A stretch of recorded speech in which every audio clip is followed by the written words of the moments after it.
They were continuing to read the brothers Karamazov. Balaam's ass, it appeared, was the valet, Smerdyakov. He was a young man of about 24, remarkably unsociable and taciturn. Not that he was shy or bashful. On the contrary, he was conceited and seemed to despise everybody. But we must pause to say a few words about him now. He was brought up by Grigory and Marfa, but the boy grew up with no sense of gratitude, as Grigory expressed it. He was an unfriendly boy and seemed to look at the world mistrustfully. In his childhood, he was very fond of hanging cats and burying them with great ceremony. He used to dress up in a sheet as though it were a surplice, and sang and waved some object over the dead cat as though it were a censer. All this he did on the sly, with the greatest secrecy. Grigory caught him once at this diversion, and gave him a sound beating.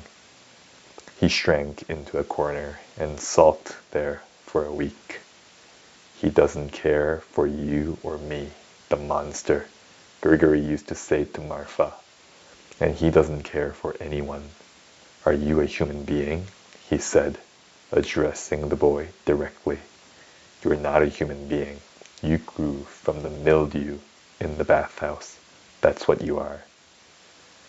Smerdyakov, it appeared afterwards, could never forgive him those words. Grigory taught him to read and write, and when he was 12 years old, began teaching him the scriptures. But this teaching came to nothing. At the second or third lesson, the boy suddenly grinned. What's that for? Asked Grigory, looking at him threateningly from under his spectacles. Oh, nothing. God created light on the first day, and the sun, moon, and stars on the fourth day. Where did the light come from on the first day? Grigory was thunderstruck. The boy looked sarcastically at his teacher. There was something positively condescending in his expression. Grigory could not restrain himself.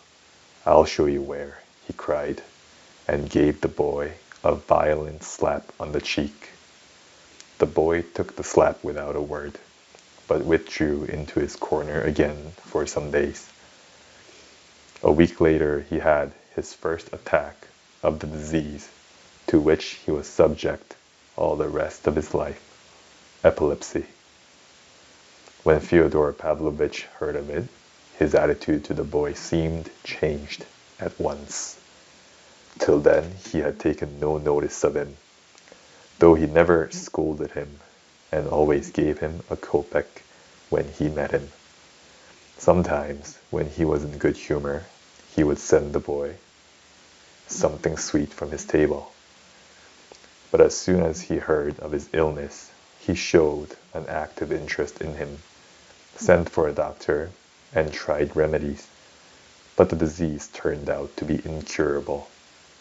The fits occurred on an average once a month, but at various intervals. The fits varied, too, in violence. Some were light and some were very severe. Fyodor Pavlovitch strictly forbade Grigory to use corporal punishment to the boy, and began allowing him to come upstairs to him. He forbade him to be taught anything whatever for a time, too. One day, when the boy was about 15, Fyodor Pavlovitch noticed him lingering by the bookcase and reading the titles through the glass. Fyodor Pavlovitch had a fair number of books, over 100, but no one ever saw him reading. He at once gave Smerdyakov the key of the bookcase. Come, read. You shall be my librarian. You'll be better sitting reading than hanging about the courtyard. Come, read this. And Fyodor Pavlovitch gave him Evenings in a Cottage near Dikenka. He read a little, but didn't like it. He didn't add one smile, and ended by frowning. Why, isn't it funny? Asked Fyodor Pavlovitch. Smerdyakov did not speak. Answer, stupid. It's all untrue, mumbled the boy with a grin. Then go to the devil. You have the soul of a lackey. Stay. Here's Smaragdov's Universal History. That's all true. Read that. But Smerdyakov did not get through 10 pages of Smaragdov. He thought it dull. So the bookcase was closed again.